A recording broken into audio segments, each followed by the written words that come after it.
Boa tarde a todos. Sou o professor Fábio, sou professor de História dos 8º anos do Ordânia e também do Generoso. Vamos para a nossa terceira aula do segundo bimestre, parte 1, que fala sobre a habilidade EF07-GE08, que é estabelecer relações entre os processos de industrialização e inovação tecnológica e analisar transformações socioeconômicas, políticas, culturais e ambientais no nosso território, no território brasileiro. Para a sociedade humana, o que muda com a sociedade humana, a indústria? O que a indústria é para a sociedade humana? Tudo. E mas se ela é tudo, o que era o ser humano antes da indústria? Professor, Eu acho que a vida dos humanos era melhor. eu acho que a indústria significa inovação na era, assim. Sim, legal. Inovação. E o pessoal falou muito. Talvez a vida fosse melhor. Então vamos voltar lá para o século. Também 13. novos projetos. Agora vai todo mundo voltar no tempo. Vai todo mundo colocar. As mulheres vão colocar aqueles vestidão que anda pela rua com 3 metros de vestido. Os homens vão colocar aquelas roupas simples do século XIV, século XV. Todo mundo com o dente tudo podre, porque naquela época ninguém não tinha dentista, então não se escovava o dente, todo mundo dava de mau hálito, todo mundo andava no CC. Essa é a parte que os filmes não contam, né? Verdade, porque no filme o povo tem dente perfeito, cheira bem, esses negócios. Gente, naquela época todo mundo tinha CC.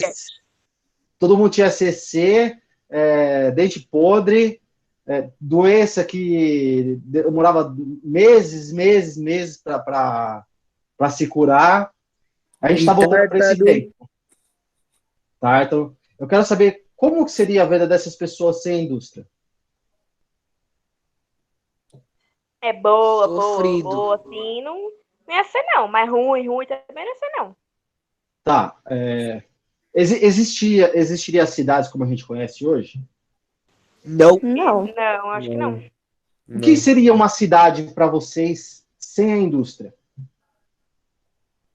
O Texas, antigamente, professor, por exemplo. Gente, o Texas é bem... O Texas, você fala o faroeste americano? O interior lá. Isso. Mais ou menos isso, viu? Imagina, gente. Austrália. Depende da Austrália, viu? A Austrália do Sudeste, onde está Melbourne, onde está Sydney, é bem desenvolvida.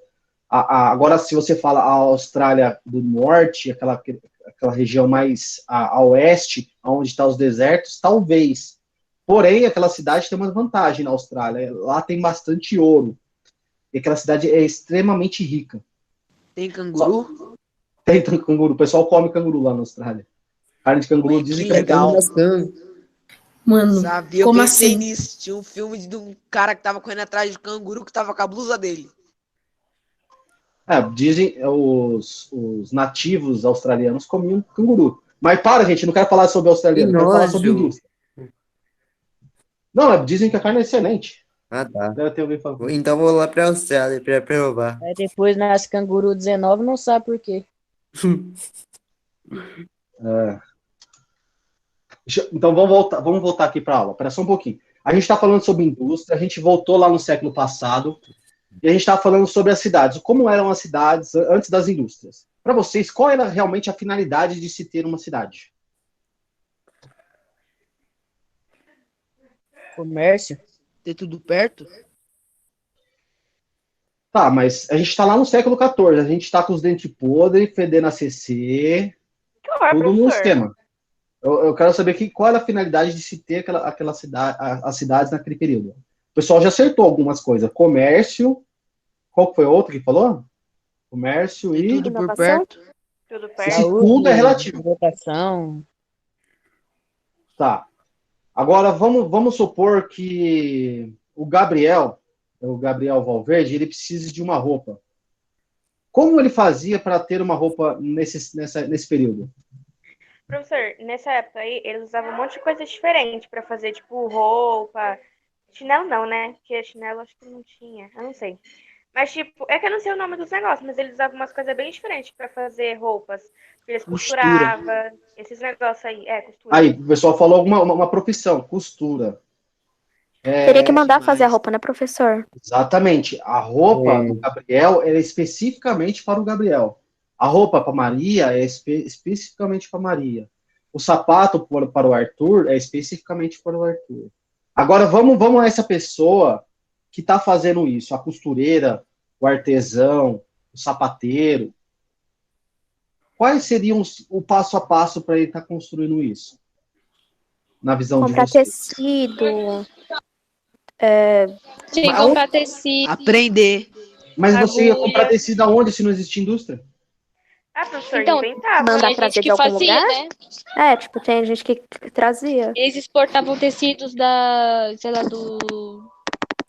como é o nome? Portugal, Roubar inventava tecido. Oriente Da é Europa. extremamente caro, gente. É extremamente Mas caro. tinha gente que inventava, pegava algumas O coisas, pessoal, as tipo, uma coisa pessoas. aqui, uma coisa. Deixa eu falar, menino. Professor, as Pegava uma pessoas. coisa, Gabriel, deixa ela falar, só um minutinho. Fala lá. pegava uma coisa tipo dali e uma daqui. E aí juntava as duas e criava alguma coisa pra costurar, ou sei lá.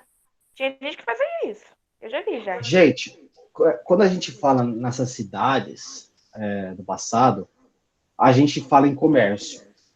Mas a relação, você fazer algo para alguém, está associado a você ser capaz de fazer do começo, do meio até o fim.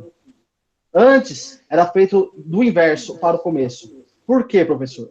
Porque primeiro você vendia aquele produto. Eu vou fazer a roupa do Gabriel, eu vou medir. Eu vou vender aquele produto antes de fazer. Depois que eu fazia, aí eu ia fazer toda a preparação, ia correr atrás de todos os itens necessários para se desenvolver a roupa, os botões, as fibras, o algodão, todo o processo era feito por uma pessoa só. Essa pessoa era incumbida de buscar todos os itens, fabricar todos os itens e entregar para a pessoa. E depois ele ia lá de novamente num processo inverso de comercializar. Ou seja, o processo industrial desse período é justamente o inverso do que a gente tem hoje. Hoje, as pessoas, elas produzem por demanda. Eu vou fazer tantas camisetas, vou fazer tantos sapatos e vou colocar no mercado. Naquele período, não. Eu ia no mercado, conseguia a demanda e depois ia fabricar. E a profissão da pessoa foi totalmente invertida. Se a pessoa, antigamente, ela tinha, por necessidade, a capacidade de fazer todo o processo, desde a plantação de algodão até a venda, hoje ela só é parte de um todo. Ela só faz parte de um todo. Hoje, ou ela é a pessoa que fabrica, ou ela é a pessoa que planta o algodão, ou ela é a pessoa que vende. Ela não consegue ser as três pessoas ao mesmo tempo. Ou a pessoa que rouba. Ou a pessoa que... Ou o governo. Ou a pessoa que está lá no governo e rouba imposto em cima.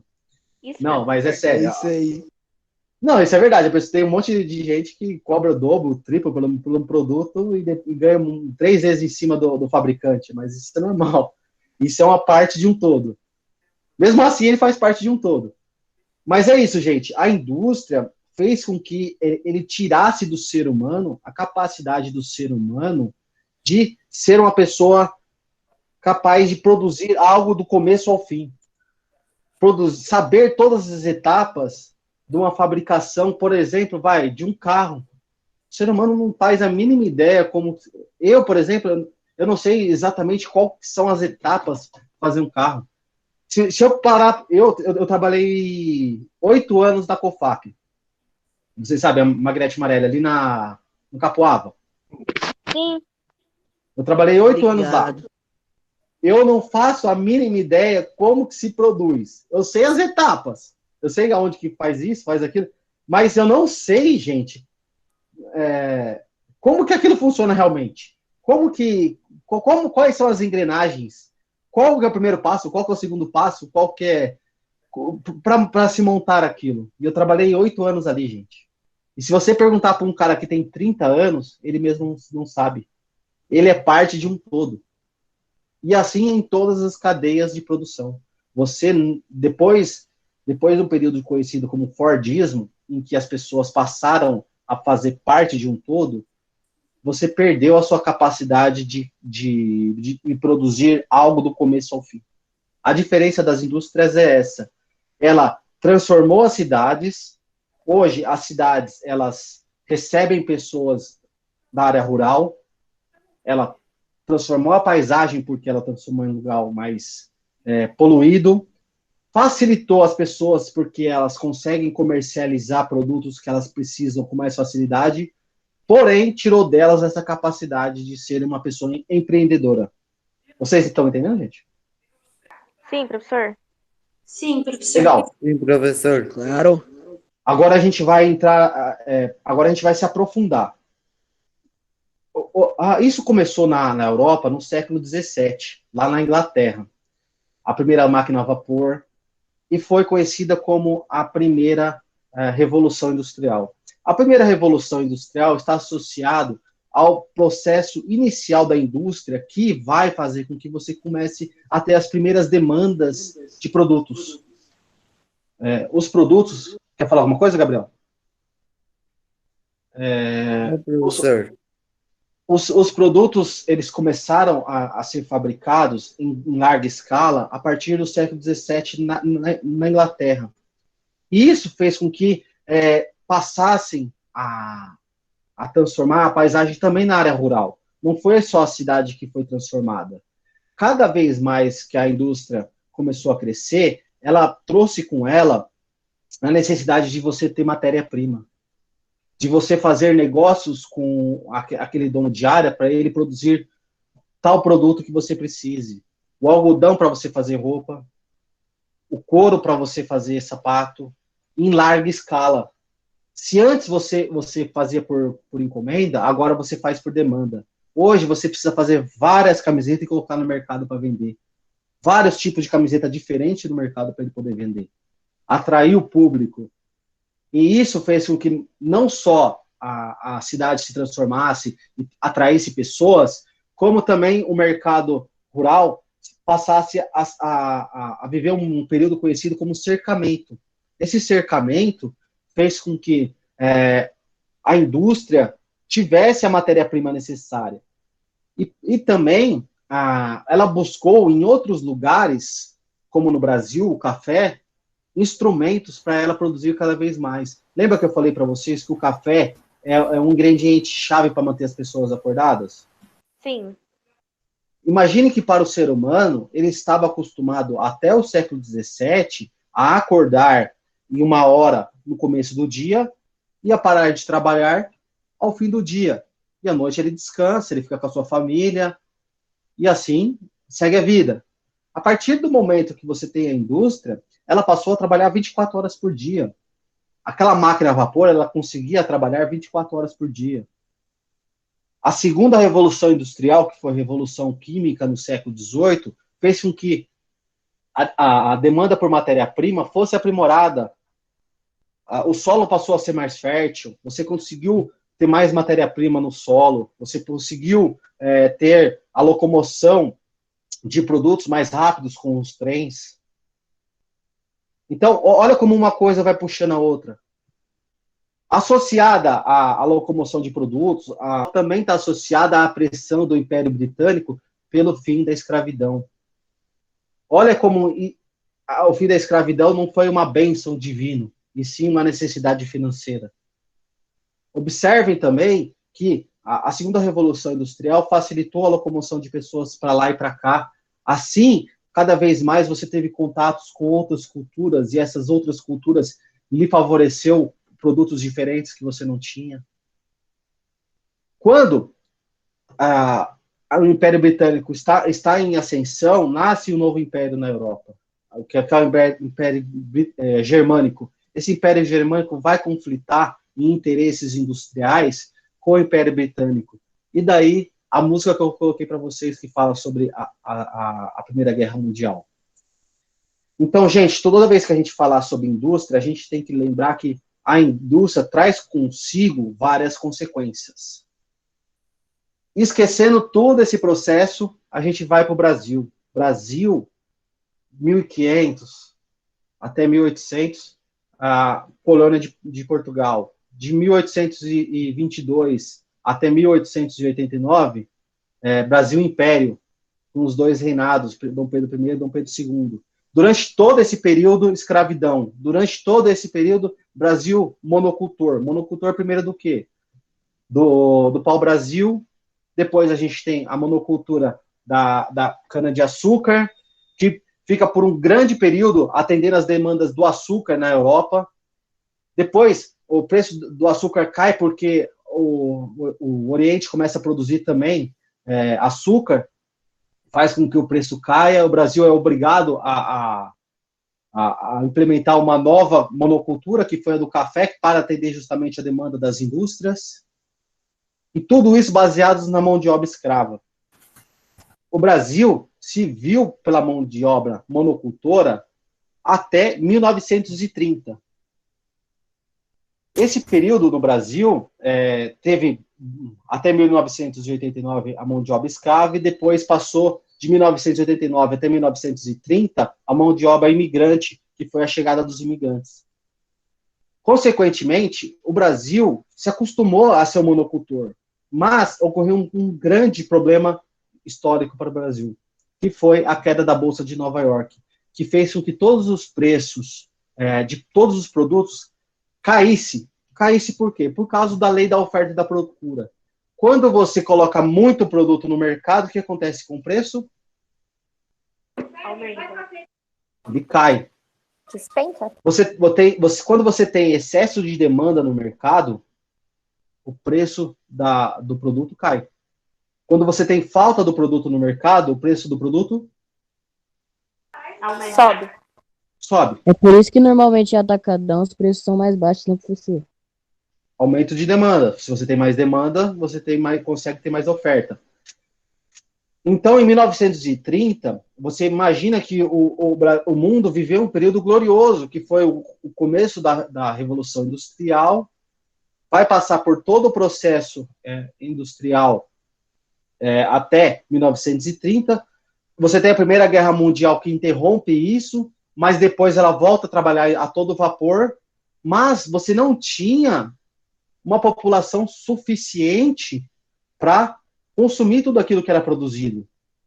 A sociedade humana, ela aumentou em número a partir da Revolução Industrial. Foi uma outra consequência da Revolução Industrial. Por quê? A Revolução Química, que foi a segunda Revolução Industrial, trouxe consigo os ideais da ciência, os ideais da vacina, os ideais de você fazer um pré-natal, de você fazer um acompanhamento. Fala, Gabriel. Gabriel Souza. Pode falar. Gabriel? Bom, voltando. Então, não havia, até 1929, uma população suficiente para você ter aquela quantidade de pessoas consumindo para a quantidade de produtos que havia no mercado. E isso, por consequência, trouxe a queda da Bolsa de Nova York de 1929. E por consequência, para o Brasil, houve vários tipos de consequência, tá? A gente pode imaginar que o rico nos Estados Unidos ficou pobre, o dono de comércio ficou pobre, várias consequências. Para o Brasil, a consequência foi que o preço do café despencou, e o Brasil só produzia café. O que aconteceu com o Brasil? Ele se deu mal. Os ricos brasileiros foram salvos pelo governo de Getúlio Vargas, que comprou toda aquela saca e queimou para jogar fora e tirar do mercado para ver se o preço subia do café. Mas o Brasil não tinha o que fazer com os seus produtos. E o Brasil só era monocultor. Daí veio a necessidade do Brasil também investir em uma outra área. Vargas nasce com essa necessidade do Brasil se tornar industrial. E para se industrializar, o Brasil conheceu algo que já ocorria na Europa ao longo dos 2 séculos anteriores, que foi a classe trabalhadora. E a partir daí eu quero que vocês assistam às aulas comigo e depois a gente vai se aprofundar cada vez mais. Desigualdade social e trabalho. Vocês estão ouvindo? No primeiro momento da aula, para a gente começar Sim. Mas tá baixo. O nosso assunto de hoje, nós vamos assistir a Aumenta o som de vocês aí. para falar sobre a história de Jundiaí. Vamos lá, gente? Já já a gente volta. Bora.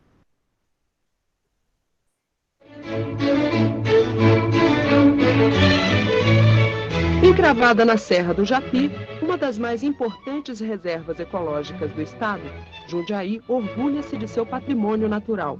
Jundiaí produz morangos e pêssegos de primeira qualidade, é conhecida como Terra da Uva por causa de seus vinhedos e todo ano comemora com grandes festas a colheita desses frutos. No século XVIII, o povoado de Jundiaí prosperou com pequenos empórios e estalagens para atender os tropeiros que cruzavam o interior paulista com todo tipo de mercadoria. Depois foi a vez da agricultura, que deu grande impulso à economia da região. E quando o café surgiu no Vale do Paraíba e no Oeste Paulista, no século XIX, Jundiaí destinou grandes áreas ao seu cultivo. Com o café, Jundiaí transformou-se num estratégico entroncamento ferroviário. Daqui saía a safra trazida por várias estradas de ferro, que era enviada para o Porto de Santos pelos trens da Santos Jundiaí. Estes desciam a serra, escorados por locobreques como este. Aqui funcionavam as oficinas de reparo da antiga Companhia Paulista de Estradas de Ferro. Esse local faz parte de um belo conjunto arquitetônico construído pela Companhia Paulista. Parte dele é preservada pela Secretaria da Fazenda, que tem uma DRT instalada aqui. Em outra parte funciona o Museu da Companhia Paulista, com locomotivas de diversas épocas e uma extensa coleção de objetos, fotografias e documentos. A partir do café, a memória de Jundiaí se funde com a das estradas de ferro. E o coordenador do Museu da Companhia Paulista, Carlos Toniello, conta o que o trem trouxe de importante para a cidade. A Paulista, além das oficinas, ela trouxe muitos benefícios, não só para a cidade. Nós temos o exemplo aí, a Lei da Previdência Social, né, que surgiu de Eloy Chaves. Era uma previdência ferroviária que se estendeu depois para o Brasil, né, que hoje nós temos a Previdência, e graças a essa, a que tem hoje, ficou adentado praticamente 15 anos. Além da Previdência, nós tivemos a implantação de casas populares, a Paulista deu início a isso, né? Os hortos florestais, com isso a gente não briga muito com o IBAMA, né? Não brigava para o desmatamento, porque ela teve a sua própria lenha para cortar, chegou a ter 28 hortos, e Jundiaí foi o primeiro. Nós tivemos a escola profissional, a Paulista começou com um curso noturno, tá? Só para funcionários, depois filhos de funcionários, depois ela abriu para terceiros. Os trens também trouxeram os italianos, que não só impulsionaram a lavoura do café, mas mudaram para sempre o aspecto despojado da cidade colonial, com seus casarões de paredes nuas.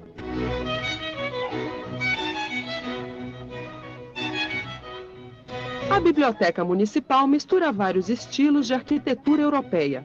A capela rústica de Nossa Senhora do Desterro deu lugar a uma imponente catedral neogótica projetada por Ramos de Azevedo e enriquecida com pinturas sacras de Arnaldo Mecosio. E até mesmo o severo Solar do Barão de Jundiaí, hoje museu da cidade, ganhou sofisticados detalhes internos e acessórios trazidos de Veneza.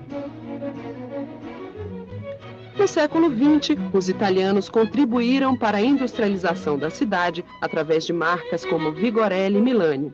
Hoje, Jundiaí convive com mais fábricas, mas também cresceu em outras direções, num processo que a Secretaria...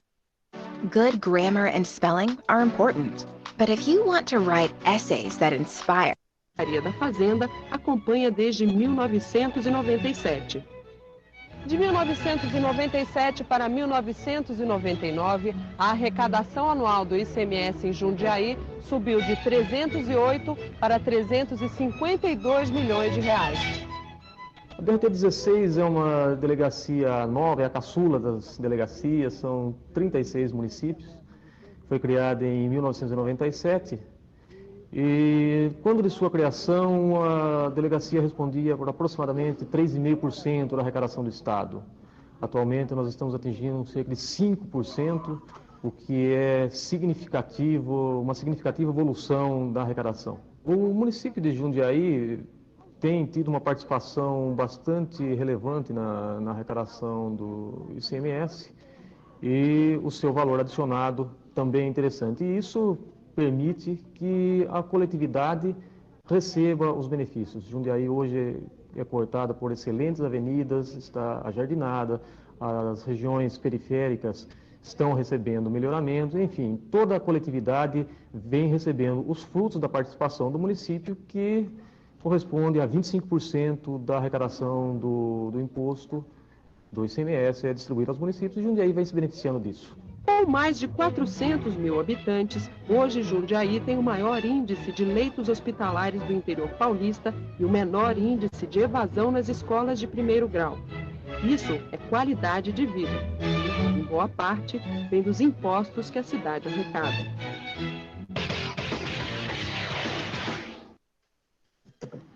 Legal aí o nosso vídeo, né? Vocês observaram que o pensamento lá no final do século XIX ainda estava voltado à monocultura do café. A chegada dos imigrantes, como ela bem destacou, fez com que a cabeça do brasileiro começasse a mudar. Mudar por quê? Porque até a chegada dos primeiros imigrantes, o Brasil ainda tinha a mão de obra como um todo, ainda voltada para a escravidão. Os negros não tinham a mentalidade comercial que só chegaram com os imigrantes.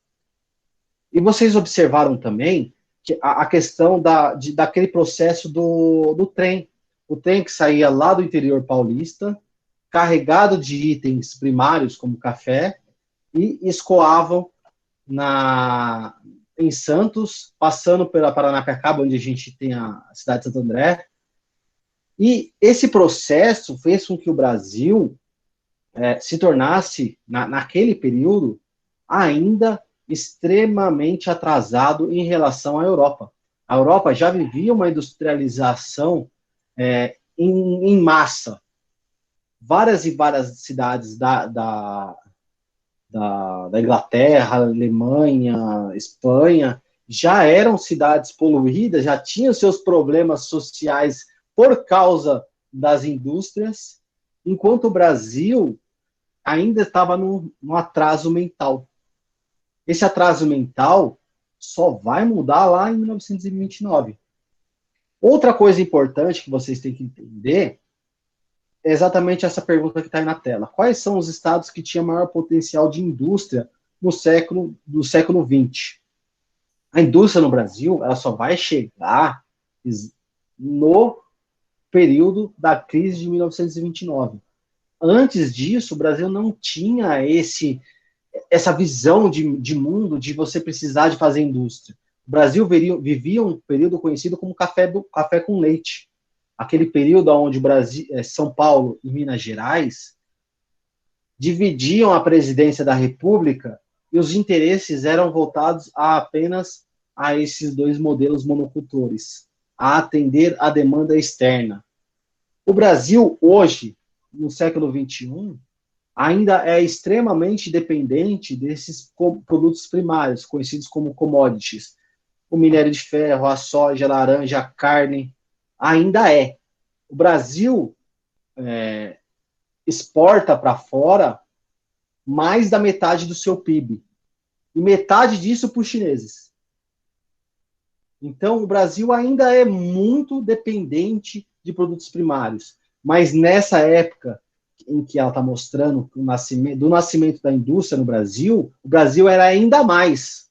O Brasil só tinha a monocultura, que ruiu com a queda da Bolsa de Valores de 1929, ok?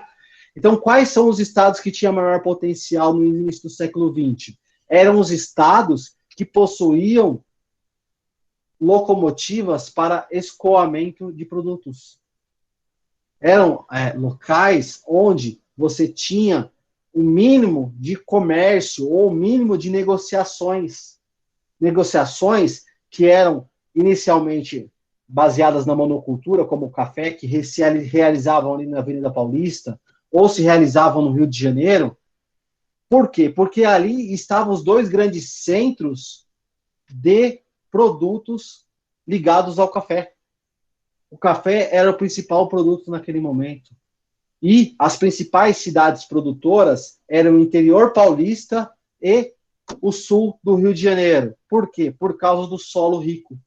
O mesmo solo rico hoje usado para fazer laranja. O mesmo solo rico que hoje é usado para se produzir soja. Então, são essas as grandes cidades. A gente tinha o sul do Brasil, que com a chegada dos imigrantes alemães, os imigrantes italianos, os imigrantes asiáticos, poloneses, que foram para o sul, começaram a transformar a paisagem do sul e transformarem em cidade à la europeia. Por quê? Porque ali eles começaram a criar algumas indústrias de base, algumas indústrias para atender a demanda da população local.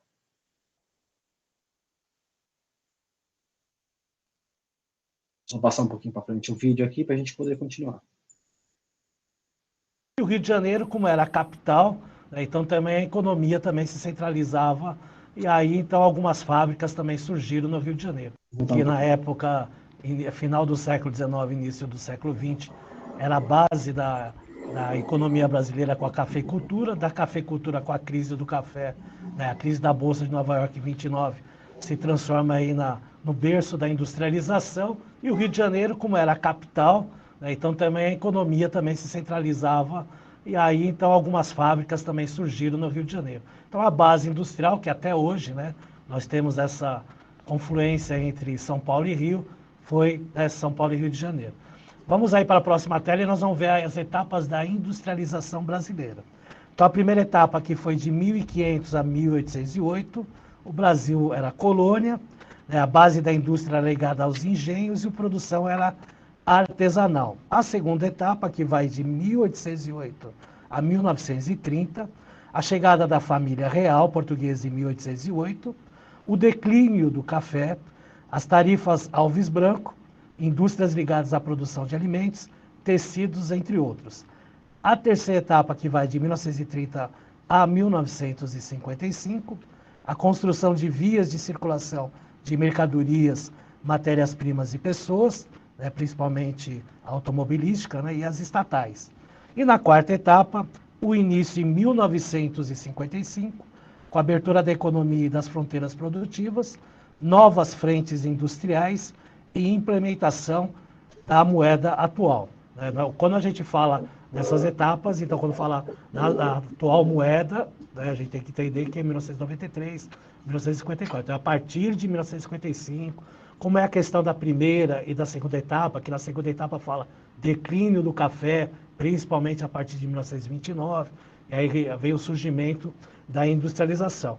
Essa questão da primeira etapa com a segunda etapa, né, historicamente, para mim, foi o maior problema que o Brasil teve, principalmente no seu desenvolvimento econômico, porque aconteceram alguns fatos históricos, que aqui está a professora Luíse, professora de História, que aí nós teremos uma interdisciplinaridade nessa aula, né, professora? Exatamente, né? Então, aí a geografia se encontrando com a história, né? Não dá para falar de industrialização no Brasil se a gente entender a gênese de tudo, né? E a gente vai ter que voltar um pouquinho na questão do Brasil colonial. A gente sabe que dentro do contexto da colônia, o Brasil, ele tinha por obrigação, ali através do pacto colonial, de servir de fornecedor de matéria-prima e mercado consumidor para a metrópole que é Portugal, tá?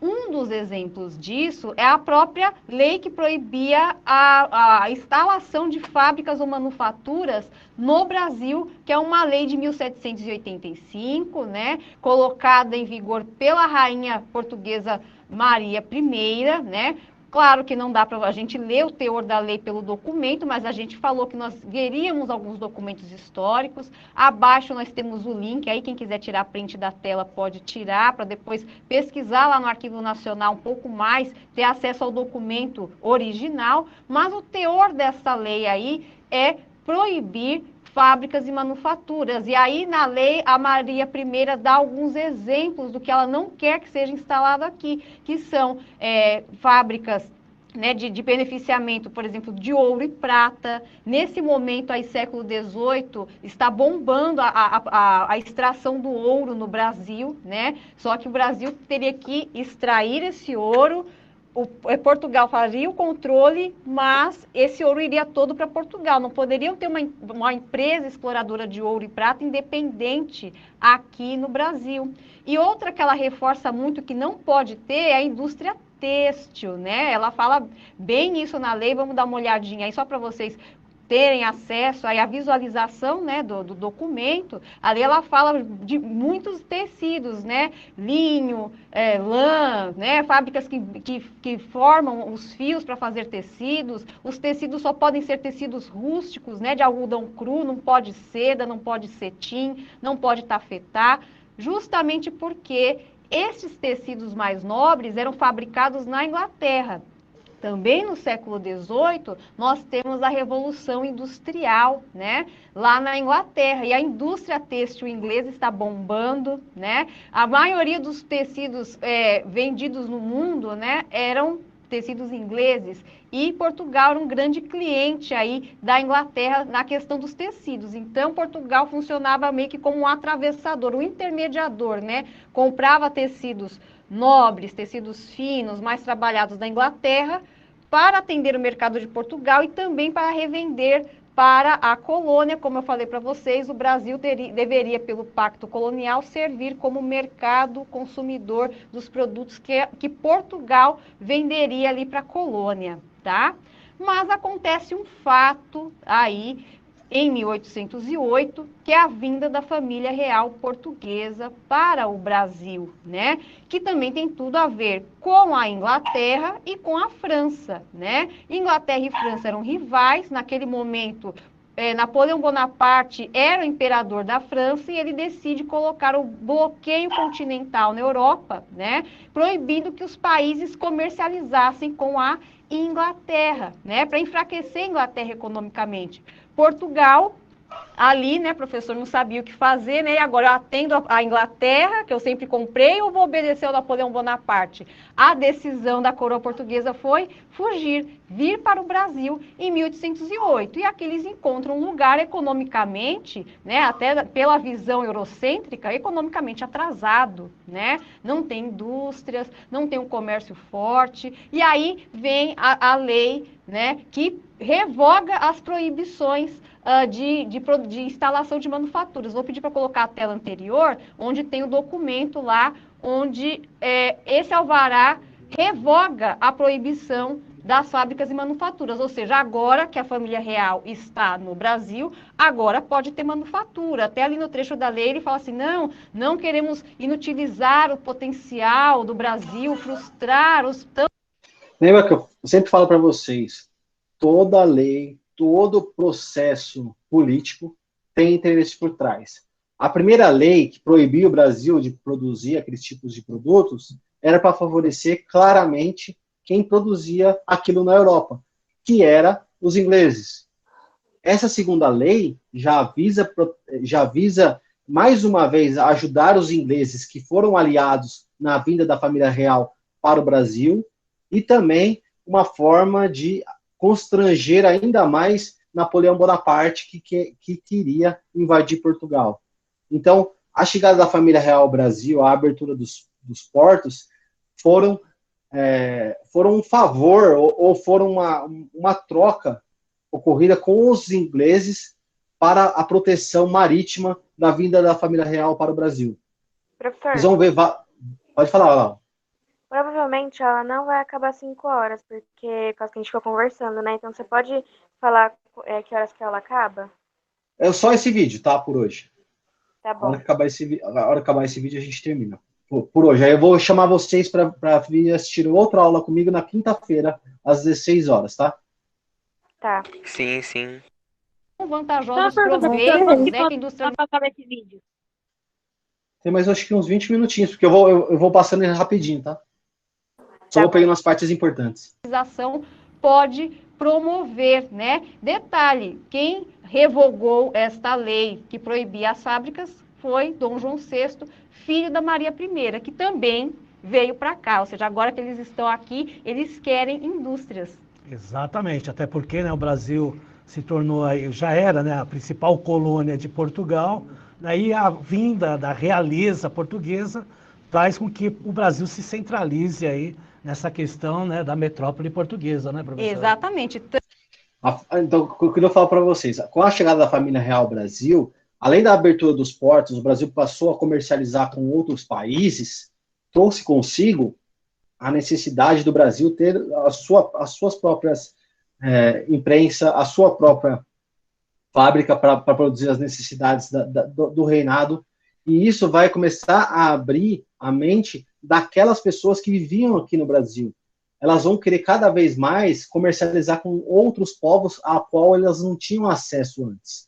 E isso vai mudar o conceito da ideia comercial e cultural do Brasil. Tanto é que, anos depois, em 1815, o próprio Dom João VI promove o Brasil para vice-reino de Portugal e Algarves, ou seja, não é mais uma colônia, né? Porque eles permanecem aqui até 1821, e aí é que a gente tem o primeiro incremento da indústria brasileira.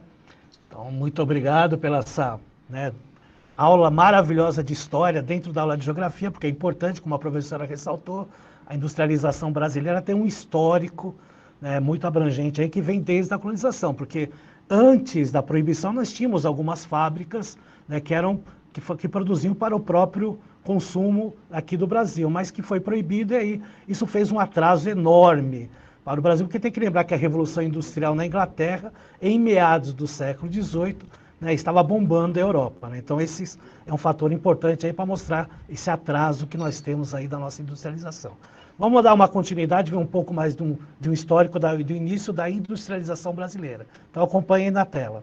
A indústria brasileira tem sua origem remota nas oficinas artesanais datadas do início do século XIX. A maior parte dos estabelecimentos industriais surgiram no sudeste brasileiro, principalmente na província do Rio de Janeiro, Minas Gerais e mais tarde em São Paulo. De acordo com a Junta de Comércio, Agricultura, Fábricas e Navegação, 77 estabelecimentos foram registrados entre 1808 e 1840 e assim receberam a classificação de fábricas ou manufaturas, como a professora Luísa comentou. Contudo, a maior parte, cerca de 56 estabelecimentos, na realidade se encaixavam na categoria de oficinas artesanais, e estavam voltados para os ramos de sabão e velas de sebo, rapé, fiação e tecelagem, alimentos, fundição de ferro e metais, lã e seda, dentre outros. E o mais interessante é que a mão de obra empregada tanto era livre como escravizada, né? A gente tem que lembrar que nós estamos falando de um período que ainda havia escravidão no Brasil, né, que só foi destituída aí a partir de 1888. Então se utilizava tanto a mão de obra livre como a mão de obra escravizada aqui no Brasil. Na próxima tela nós vamos ver aí a primeira fábrica após 1888 fundada aqui no Brasil, uma das primeiras, que era a Real Fábrica de Pólvora, né, pertencia à realeza e a sua produção era de pólvora. Então é interessante retratar isso, né, sendo aí uma das primeiras fábricas no Brasil, né, já no ano em que, né, o alvará de proibição da montagem das fábricas no Brasil foi revogado por Dom João VI quando veio para o Brasil. Nós temos aí uma outra imagem mostrando as fábricas no Brasil, né, que era de 1880, né, então era o tipo de fábrica que se tinha aqui no Brasil, né, já quase aí no final do século XIX, né, então a evolução aqui no Brasil em relação aos países europeus, principalmente com a Inglaterra, é bem inferior, né? Nós estamos bem atrasados até hoje, né? Nós temos um certo atraso em relação às indústrias aí de tecnologia, no geral, né? algumas situações aí, nós temos aí um avanço, principalmente em pesquisas e tal. Mas quando a gente fala em equipamentos, quando fala em tecnologia, ainda temos esse atraso, que logicamente uma das razões aí é essa questão aí da proibição do século XIX. Uma outra imagem, para dar um exemplo aí das fábricas nessa época, né? A fábrica de ferro, muito utilizada, né? Até por causa das linhas férreas que nós tínhamos aqui em São Paulo, que é a fábrica de ferro de São João de Ipanema, em Sorocaba, interior de São Paulo. Isso, uma imagem aí uma foto de 1884. E agora vou mostrar para vocês um mapa, né, sobre a questão aí da cafeicultura, interessantíssimo, que é o mapa original de 1901. Ele divide o estado de São Paulo em 6 áreas agrícolas, para vocês verem o tamanho da produção de café que nós tínhamos aqui, somente no estado de São Paulo, né, principalmente final aí do século XIX para o século XX. Né, como vocês não conseguem visualizar, né, porque a imagem, além de ser uma imagem antiga, ela fica pequena, e principalmente nos celulares, né, para quem está acompanhando na televisão pode ver um pouquinho melhor, mas do lado esquerdo tem, né, as sacas, né, amontoadas aí. A gente observa que a maior saca, ela está mostrando aí que são sacas, todas são sacas de exportação, sacas de café, né, que elas são embalados e mandados para o exterior, principalmente para a Europa. Então, a primeira da esquerda são as para o bem, né? Eu digo assim como a minha opinião. Houve uma crise enorme no mundo, que foi a crise de 29, e aí fez com que o Brasil, né, tivesse uma visão totalmente para a indústria. Aí fica uma pergunta no ar, né, que eu sempre falo para os alunos. Será que se não houvesse essa crise da Bolsa de Nova York em 29, nós teríamos investido nas fábricas, né, para depois nós termos as nossas indústrias hoje, né, mais um processo de atraso nessa questão econômica? Pessoal, será que se não tivesse tido a pandemia, os professores estariam voltados ao mundo digital hoje? Eu acho que... Não. Eu acho que não, provavelmente não. Acho que não. Vocês observam... olha como na nossa cabeça a gente tem que acostumar com isso. Toda vez que a gente enfrenta um período de crise, o ser humano encontra soluções para lidar com a crise. Ou seja, ele sai daquele mundinho que ele vive para ingressar numa nova era. Quando ocorreu a Segunda Guerra Mundial, o ser humano necessitou criar o computador para interpretar as conversas dos nazistas. Então, graças à necessidade de se ter uma ferramenta para você espionar as conversas do nazista, você conseguiu chegar aos computadores que a gente tem hoje. Então, toda vez que o ser humano é pressionado e ele sai do seu habitat natural, do seu local seguro, ele é obrigado a criar outras ferramentas para lidar com a dificuldade. E foi o que aconteceu em 1929, é isso que ele está falando. O Brasil só saiu do comodismo de ser um país exportador de monocultura porque a crise de 29 obrigou o Brasil. Que nós temos no Brasil, é importante retratar isso. No próximo mapa, a gente está visualizando aí, né, um mapa, né, dos estados brasileiros que tinham produções industriais em 1907. Então vocês estão vendo aí o estado de São Paulo bem destacado aí, né, com suas indústrias até hoje, né, o estado que tem a maior quantidade, tanto, né, de quantidade como de variação de indústrias, né? Mas nós temos também o Rio de Janeiro, nós temos as regiões sul crescendo, nós temos o estado de Pernambuco aparecendo lá em destaque, né? Tem que lembrar que o estado de Pernambuco também foi muito desenvolvido economicamente, principalmente na questão da cana-de-açúcar, né, no século XVI e no século XVII, o que acabou trazendo, né, uma certa economia nesse estado por um certo período. Tá? Nós temos aí a questão da industrialização no Brasil pós-crise do café, né? Vamos acompanhar aí a leitura, fatores que contribuíram para o desenvolvimento industrial a partir de 1930, como falei para vocês, a quebra da Bolsa de Nova York, que foi em 1929, o grande êxodo rural devido à crise do café, né? Se não tem como produzir café, as pessoas saem do campo, e vão para as cidades. Por isso que a gente fala êxodo rural. O êxodo rural nada mais é do que a saída das pessoas do campo por falta de emprego, né, e vão para as cidades para a procura de emprego, principalmente as grandes cidades. Como estava saindo a produção de café e entrando as fábricas, principalmente aqui na cidade de São Paulo, então as pessoas saem do campo e vão procurar emprego aqui em São Paulo. Espera só um pouquinho, antes dele continuar. Uma coisa que ele não falou. O governo brasileiro, para salvar esses fazendeiros da falência, comprou a maioria das sacas de café que existiam no mercado. Para quê? Para, primeiramente, salvar esses fazendeiros e também manter o preço do café razoavelmente num valor aceitável. Porque se você tem muita demanda, aliás, se você tem muita oferta e pouca demanda, o preço ia cair, despencar, aquele produto não ia valer nada. Então, para manter um preço razoável, eles queimaram esses cafés. E quem pagou por isso? O Brasil. O Brasil, a dívida externa brasileira, ela vai nascer, de fato mesmo, na compra desses cafés. Para beneficiar quem? Esses fazendeiros ricos em 1930. Então, a República do Brasil, ela já nasce errada desde sempre. Mas se agravou, começou a se agravar nesse período, em que o Brasil fez grandes dívidas para salvar a elite brasileira naquele momento. As primeiras indústrias vão nascer desses fazendeiros. Esses fazendeiros que quase perdem tudo, necessitam criar uma outra forma de riqueza. É aí que eles vão começar a investir nessas primeiras indústrias. E para finalizar essa tela aí, com o aumento da população urbana, foi constituído um mercado consumidor e mão de obra, né, o que interessava muito, né, aos donos de fábricas, principalmente aqui no Brasil, e também, né, já vindo aí para o exterior, né, professora?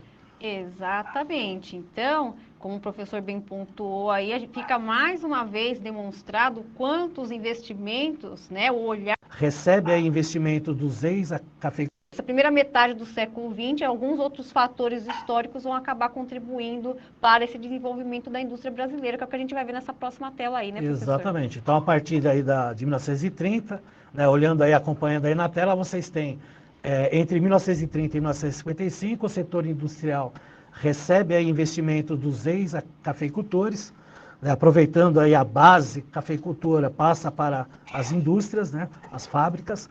A chegada dos imigrantes estrangeiros, principalmente os italianos, que até já tinham uma base nas fábricas italianas, então uma certa mão de obra qualificada, isso é importante retratar. Eles vêm primeiramente para a lavoura do café, mas já tinha, né, principalmente quem moravam nas cidades, já tinha essa ideia de como se trabalhava dentro de uma fábrica.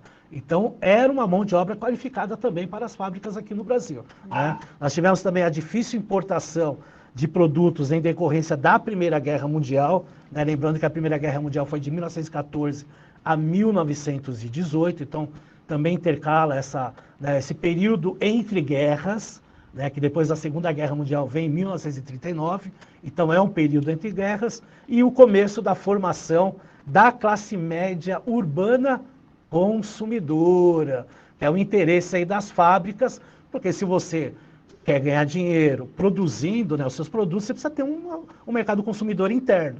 Então, se já começava a surgir aí o mercado de consumo aqui no país, né, professor?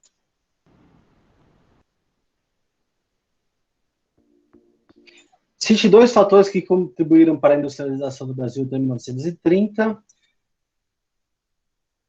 Explica o êxito rural. Com a crise de 1929, as pessoas precisavam arrumar outro emprego, já que o café já não tinha mais o valor comercial que tinha antes, as pessoas passaram a procurar empregos nas fábricas que vinham surgindo na área urbana. Cite pelo menos dois fatores que contribuíram para o desenvolvimento industrial do Brasil até 1930. Ele falou a questão do pós-guerra, da Primeira Guerra Mundial, que a Europa já não tinha tantas indústrias como tinha antes, porque a guerra fez com que boa parte dessas indústrias fossem destruídas. E outro fator, que ele falou, é a necessidade desses cafeicultores em investir em novos negócios. O Brasil tinha uma grande necessidade de produtos E essa demanda de você procurar novos ares, novas formas de se ganhar dinheiro, fez com que esses ex-cafeicultores que ganharam dinheiro do governo, vendendo produtos que não serviram para nada e foram queimados, eles investiram em indústrias dentro do Brasil. Good grammar and spelling are important. But if you Deixa eu ver want se tem to mais write alguma coisa essays that interessante. Eu vou passar um inspire, filme para vocês assistirem até quinta-feira. Desenvolvimento Indústria, né, esse processo todo aí acaba. E aí, de 1933 a 1939, ela dá Aqui ele já está falando sobre a virada que ocorreu entre a produção agrícola e a produção industrial, ou seja, o Brasil, a partir de 1973, ele se voltou para as indústrias urbanas, deixando a área rural de lado. As pessoas saíram do rural e começaram a passar para o urbano. É claro que isso não foi da noite para o dia, foi um processo que ocorreu ao longo das décadas. Muita gente no começo não queria, muita gente foi relutante a vir para as cidades, mas a necessidade por um emprego fez com que essas pessoas saíssem do rural e viessem para o urbano. Um salto para 11,2%. Oi? Esse filme que você vai passar é obrigatório assistir? Não, mas é muito interessante. Eu gostaria que vocês assistissem. Tá bom. Tá? Ao ano. Então vejam, né, como a produção industrial, né, e a importância, né, dessa questão de transformar o Brasil em um mero produtor agrícola para exportação para um produtor de manufaturas e depois maquinofaturas, e aí, logicamente, com as suas fábricas e com as suas indústrias, como a gente observa hoje. Outro fator que ocorre, e aí nós vamos falar de governos, né, não entrando muito a fundo, mas na perspectiva industrial, na próxima tela a gente vai ver a industrialização no governo de Getúlio Vargas, entre 1937 a 1945. Então teve a criação da... Observe que esse processo de Getúlio Vargas é aquela necessidade que eu falei para vocês. O Brasil não tinha essa necessidade toda de ter todos esses tipos de aparelhato, uma produção de petróleo, não tinha toda essa necessidade, porque o Brasil era voltado só à monocultura. A partir da industrialização, outros ramos eram necessários para atender a demanda da indústria. A indústria, quando nasce, lembra que eu falei para vocês que ela muda todo o ambiente urbano, mas também todo o ambiente rural. E ela mudou totalmente o ambiente brasileiro a partir do nascimento dela. Era a necessidade de você ter uma energia elétrica que suportasse a demanda da indústria. Era preciso atender a quantidade de água necessária para manter as cidades ativas. Assim, você teve que criar uma Sabesp da vida, entre outros que ele vai começar a falar agora, tá? Infraestrutura industrial, que era a base de indústria de base de energia. Foi formado o Conselho Nacional de Petróleo em 1938, a Companhia do Vale do Rio Doce em 1943, a Companhia Hidrelétrica do São Francisco em 1945, uma transformação do espaço geográfico. Esses três primeiros aqui, a criação de infraestrutura industrial, indústria de base de energia, o Conselho Nacional de Petróleo, a Companhia de Vale do Rio Doce, todo associado à necessidade do quê? Do que, gente? De matéria-prima. O Brasil não tinha especialização de ter matéria-prima própria para as indústrias funcionais. Era necessário criar esse tipo de matéria-prima para você fazer a indústria funcionar. Antes disso, o Brasil não tinha necessidade disso. Professor. Oi? Você acha que a nossa vida ia ser melhor ou pior sem indústria? Você acha que a sua vida é melhor ou pior depois da pandemia? Pior. Mas você acha que vai vir coisas boas? Acho. Você concorda comigo que foram coisas boas e foram coisas ruins? Mais ou menos, né? Porque tinha vezes que era mais coisas ruins do que coisas boas. Lembra que eu falei para você, quando ocorre uma crise, você tem aquele lado de você sair do seu conforto e enfrentar novas situações? Sim. Nem sempre essas novas situações vão ser situações melhores ou piores. Vão ser as novas situações, queira você ou não. É a mesma coisa em 1930. Queira você ou não, o Brasil mudou a partir dali. E queira ou não, nunca mais foi o mesmo. A mesma coisa se passa na pandemia. Queira ou não, as pessoas, a partir de agora, vão ter que se adaptar a viver com máscara. Queira ou não, as pessoas aprenderam que quando você fica doente, você utiliza a máscara para não contaminar outras pessoas. Queira ou não, quando você encontrar um vírus que falarem que é perigoso, você vai pensar 2 vezes antes de chamá-lo de gripezinha. Então, são essas situações. O mundo muda. Você é obrigado a mudar, queira ou não. Se é positivo ou negativo, vai ter sempre o positivo e o negativo. Entendeu? Sim. Mas você observou que com a chegada da indústria, quantas e quantas coisas vieram junto com elas?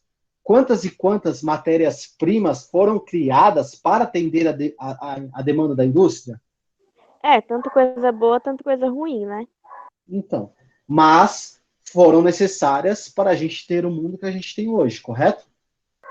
Sim. Agora, eu te falo alguma coisa. Nesse período, a questão da humanidade aumentou drasticamente o número de pessoas vivas, que nasceram e sobreviveram. Ou seja, houve um avanço social. Houve várias tecnologias que vieram agregar, junto com a urbanização, atendimento hospitalares e etc., nesse período, também junto. Então, são pontos positivos. O ponto negativo, a poluição. As pessoas vivendo dentro de um cubículo chamado cidade. Então, são pontos positivos e negativos. Principalmente com a formação aí das malhas rodoviárias, os meios de transporte. Aí temos aí malhas ferroviárias e rodoviárias, criação das leis trabalhistas e o eixo Rio-São Paulo. Essa criação das leis trabalhistas já é reflexo das lutas sociais que ocorreram na Europa 2 séculos antes, como eu falei para vocês. Ou seja, a indústria traz com ela a ideia de você se adaptar a ela. E como o Brasil já tinha um referencial da Europa, ele se anteveu, o presidente Getúlio Vargas foi inteligente, ele é conhecido como o pai dos pobres e mãe dos ricos. Porque lembra que eu falei para vocês que ele comprou os cafés, queimou para atender a demanda dos ricos? Ao mesmo tempo, ele deu aos pobres os direitos trabalhistas. Então, ele beneficiou os 2 lados. Ele foi uma pessoa que esteve no governo por tanto tempo porque ele era capaz de atender as demandas dos 2 lados. Mas, tudo voltado ao quê? A atender a demanda industrial naquele momento. E aí nós temos uma foto da construção da Companhia Siderúrgica Nacional em Volta Redonda. Então, isso aí é a base da industrialização no governo do Getúlio Vargas. A seguir, a gente vai ver, né, como cresceu a industrialização no governo JK, que é o Juscelino Kubitschek, entre 1956 e 1960.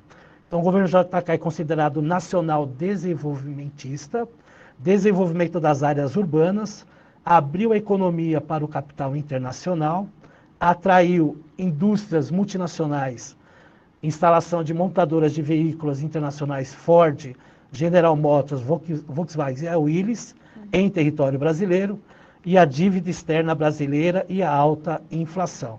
Essa dívida externa brasileira associada à construção de Brasília, tá? Mas ele teve essa capacidade de abrir o Brasil a outros mercados internacionais. Lado negativo que ninguém fala, ele foi a favor do golpe de 1964. Ele foi uma das pessoas envolvidas no golpe de 1964. Isso ninguém fala, mas esse JK, ele teve pontos positivos, mas ele também teve muitos pontos negativos.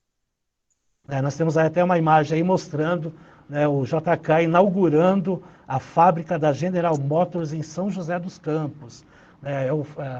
Aquela questão dos 55. Isso, 50 anos em 5, desenvolveu o Brasil economicamente para o Juscelino Kubitschek, essa visão de desenvolvimentismo passava pela industrialização, daí a chegada de tantas indústrias, principalmente a automobilística aqui no Brasil na época.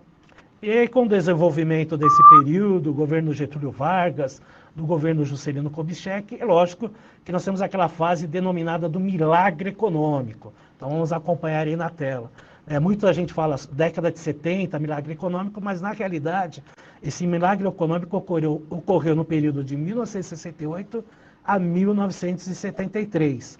O PIB brasileiro nesse período cresceu a uma taxa de 11,1% ao ano, enquanto no período de 1964 a 19... Gente, a partir daqui eu não quero falar com vocês, tá? Porque aqui já vai falar sobre a época da ditadura militar. A época da ditadura militar íamos entrar em vários aspectos que eu não quero entrar no momento, em relação a como o governo lidou, como eram as perspectivas do Brasil naquele momento, e eu acho desnecessário até o momento.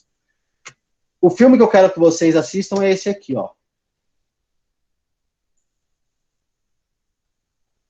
Passei para vocês o link.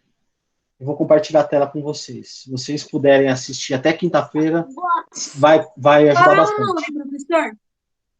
Eu mandei aqui no chat, ó. Professor, qual o nome? Barão de Mauá.